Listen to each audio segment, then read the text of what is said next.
Bonjour Pierre-Pascal Boulanger. Bonjour Adrien. Vous êtes enseignant en sciences économiques et sociales et fondateur du Printemps de l'économie, dont Xerfi Canal est partenaire et qui se tiendra du 24 au 27 mars à Paris.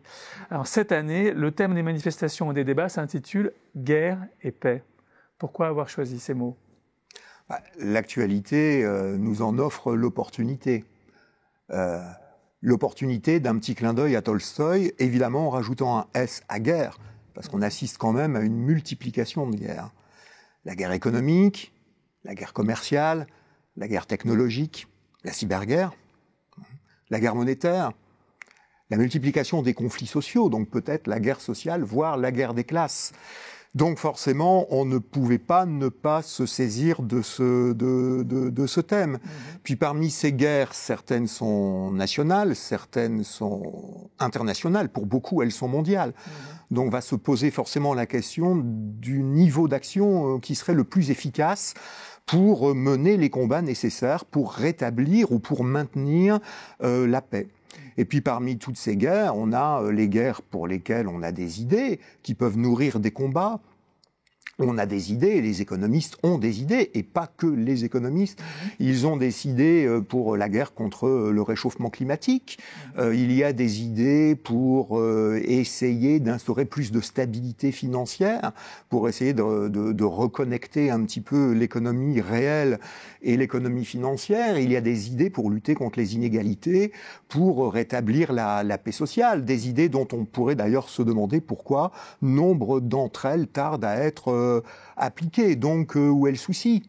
Et puis il y a les guerres dont on ne sait pas encore s'il faut les mener, si on doit les mener, si on a les moyens de les mener. Que faire par rapport aux géants du numérique? Alors on parle d'une taxation, d'accord, on parle d'une taxation, c'est bien, mais enfin c'est un peu court comme idée, parce que les géants du numérique, c'est toute l'ambiguïté du progrès. Tout progrès est-il un progrès? Or les géants du numérique nous apportent quoi? Plus d'informations, certes, qui relient les hommes, mais des bonnes comme des mauvaises. D'ailleurs, à ce niveau-là, on peut féliciter le lancement du blog de l'INSEE pour un petit peu lutter contre les fake news. L'INSEE qui est un petit peu attaqué ou contesté sans trop de fondement, hélas. Donc les géants du numérique, ça relie les hommes, mais ça fait aussi de l'ingérence politique, ça peut utiliser nos données personnelles, donc ce qui peut forcément alimenter une guerre digitale. Et puis on a ces géants du numérique qui ont les projets de monnaie privée, qui risquent d'attiser une guerre monétaire, qui pour l'instant ne se passe qu'entre monnaies souveraines, mais on a les crypto-monnaies et on a ces projets de monnaie privée, notamment par des géants du numérique qui possèdent nombre de nos données, donc voilà qui est inquiétant. Donc forcément, le thème s'imposait de lui-même, ce qui fait que le printemps de l'écho est encore une fois au cœur de l'actu.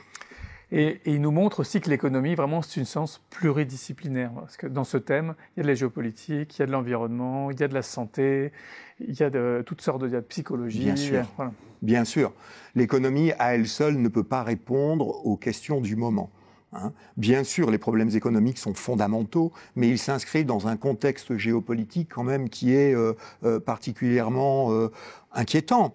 Alors je sais qu'il y a le pessimisme des Français et que souvent on voit des choses avec énormément d'inquiétude, mais peut-être que pour une fois c'est réellement justifié.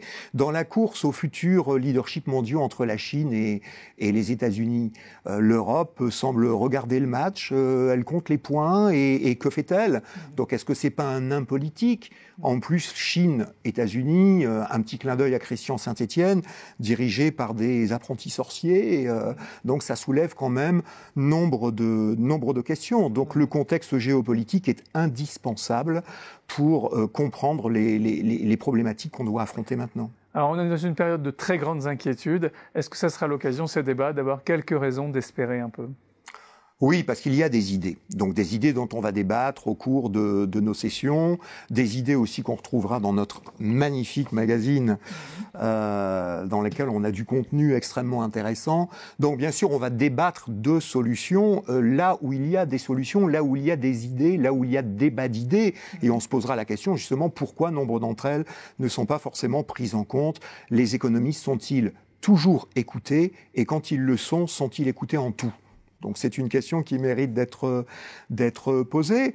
Et puis on a également des solutions que l'on peut constater. On a des conflits qui ont pu être résolus ou qui sont en voie de l'être.